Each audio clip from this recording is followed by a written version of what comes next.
السلام علیکم ورحمۃ اللہ وبرکاتہ۔ میں ہوں آپ کا میزبان محمد سلطان۔ آج میرے ساتھ موجود ہیں ہمارے بہت ہی پیارے استاد پروفیسر خالد رضی بھٹی صاحب، اور آج ہم نے ان سے کوئی کوشچنز وغیرہ کرنے ہیں ایجوکیشن کے لحاظ سے، اسٹڈی کے لحاظ سے، کہ آج کی اسٹڈی میں کیا چیز امپورٹنٹ ہے۔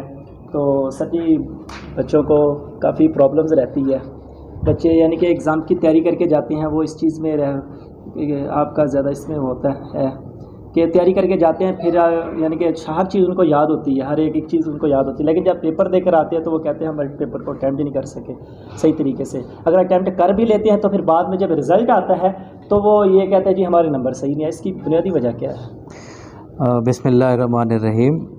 سب سے پہلے تو سلطان تمہارا شکریہ کہ تم نے مجھے موقع فراہم کیا کہ میں تمہارے سوالوں کا جواب دے سکوں اور اپنے دل کی بات کر سکوں۔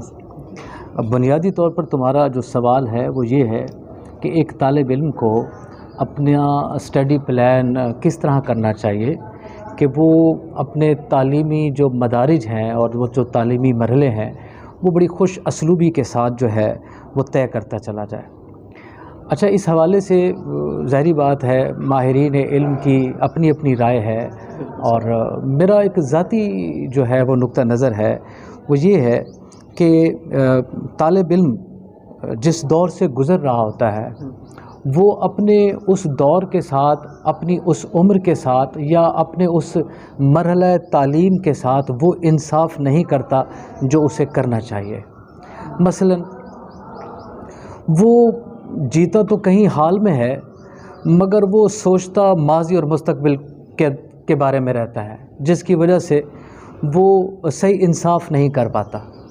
ایک اور خرابی بھی ہمارے ہاں پائی جاتی ہے، میں یہ سمجھتا ہوں، اگرچہ لوگوں کو اس بات سے اختلاف بھی ہو سکتا ہے، اور وہ یہ ہے کہ ہمارے ہاں لوگ رٹا سسٹم کو بہت بری چیز سمجھتے ہیں۔ وہ کہتے ہیں کہ رٹا سسٹم نہیں ہونا چاہیے، کانسیپچول تعلیم ہونی چاہیے، انسان کو کانسیپٹس کے ساتھ پڑھنا چاہیے۔ مگر میں اس سے ذرا مختلف ہٹ کر ذرا رائے رکھتا ہوں۔ میں یہ سمجھتا ہوں کہ عمر کے ایک خاص حصے میں رٹے کی بڑی اہمیت ہوتی ہے اور اسے رٹے سے کام لینا چاہیے۔ مثلا اس سے انسان کی قوت حافظہ کو بڑھاوا ملتا ہے اور انسان کی یادداشت بڑھنا شروع ہو جاتی ہے۔ مثلا جس عمر میں اسے چیزوں کو رٹا لگانا چاہیے، اگر اس عمر میں وہ کانسیپٹس کی بات کرے گا تو شاید اپنے حافظے کو اس طرح وہ نہیں کر سکتا، محفوظ نہیں رکھ سکتا، یا اپنے حافظے کو بہت زیادہ پاورفل نہیں بنا سکتا۔ ایک خاص عمر میں بہرحال اس کی ضرورت بنتی ہے۔ مثلا اسکول دور میں جب اس کا حافظہ بہت زیادہ طاقتور ہوتا ہے، اسے میکسیمم چیزوں کو یاد کرنا چاہیے، اسے بہت سی چیزوں کو اپنی میموری کا حصہ بنانا چاہیے۔ پھر وقت کے ساتھ ساتھ وہ اس کے کانسیپٹس خود بخود سے اس کو سمجھ آنے شروع ہو جائیں گے، اس کو کلیئر ہونا شروع ہو جائیں گے۔ اسی طرح میں سمجھتا ہوں کہ اسکول اور کالج کا جو زمانہ ہوتا ہے یہ رٹا لگانے کا زمانہ ہوتا ہے۔ اگر اس عمر میں بھی انسان چیزوں کو زیادہ سے زیادہ یاد نہ کرے، رٹا نہ لگائے، تو باقی عمر پھر وہ ایسے خالی الذہن ہو جائے گا، وہ اس طرح چیزوں کو سمجھ نہیں سکے گا۔ ایسے ہی ہے جیسے آپ کسی بچے سے مثال کے طور پر میں اس بات کو نا ایک مثال کے ذریعے سے عام طور پر سمجھاتا ہوں۔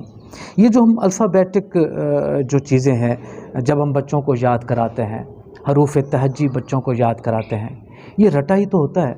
کیا ہم نے کسی بچے سے پوچھا الف کے کیا معنی ہے؟ کیا ہم نے کسی بچے سے پوچھا کہ بے کو یوں کیوں لکھتے ہیں، یا اس بے کا کیا مطلب ہوتا ہے؟ بس وہ اسے یاد کرتا ہے، بس وہ اسے رٹا لگاتا ہے، ان علامتوں کو، ان شکلوں کو وہ یاد کرتا ہے، اور پھر وہ یاد کرتا جاتا ہے اور اس کے ساتھ لفظ بناتا جاتا ہے، وہ لفظ بولتا ہے، بھلے اس کو بہت بعد میں جا کر ان کے مطلب سمجھ میں آتے ہیں، مگر اس کے ذخیرہ الفاظ میں اضافہ ہوتا چلا جاتا ہے اگر وہ انہیں یاد کرتا رہتا ہے۔ تو بہرحال میں یہ سمجھتا ہوں، آپ کا جو سوال تھا کہ ایک طالب علم کو علم کے سفر میں اور اپنی صلاحیت کو آگے بڑھانے میں کیا کرنا چاہیے، تو میں یہ سمجھتا ہوں اسے سکول اور کالج میں زیادہ سے زیادہ چیزیں پڑھنی چاہیے، زیادہ سے زیادہ چیزیں یاد کرنی چاہیے، اسے اپنے حافظے کا حصہ بنانا چاہیے، کیونکہ اس عمر میں اس کا حافظہ بڑا طاقتور ہوتا ہے، وہ بہت سی چیزوں کو سٹور کر سکتا ہے، وہ بہت سی چیزوں کو اپنے ذہن اور اپنے دماغ میں داخل کر سکتا ہے۔ اگر یہ عمر بھی اس کی ایسے گزر گئی تو پھر بعد میں اسے کچھ نہیں ہوگا۔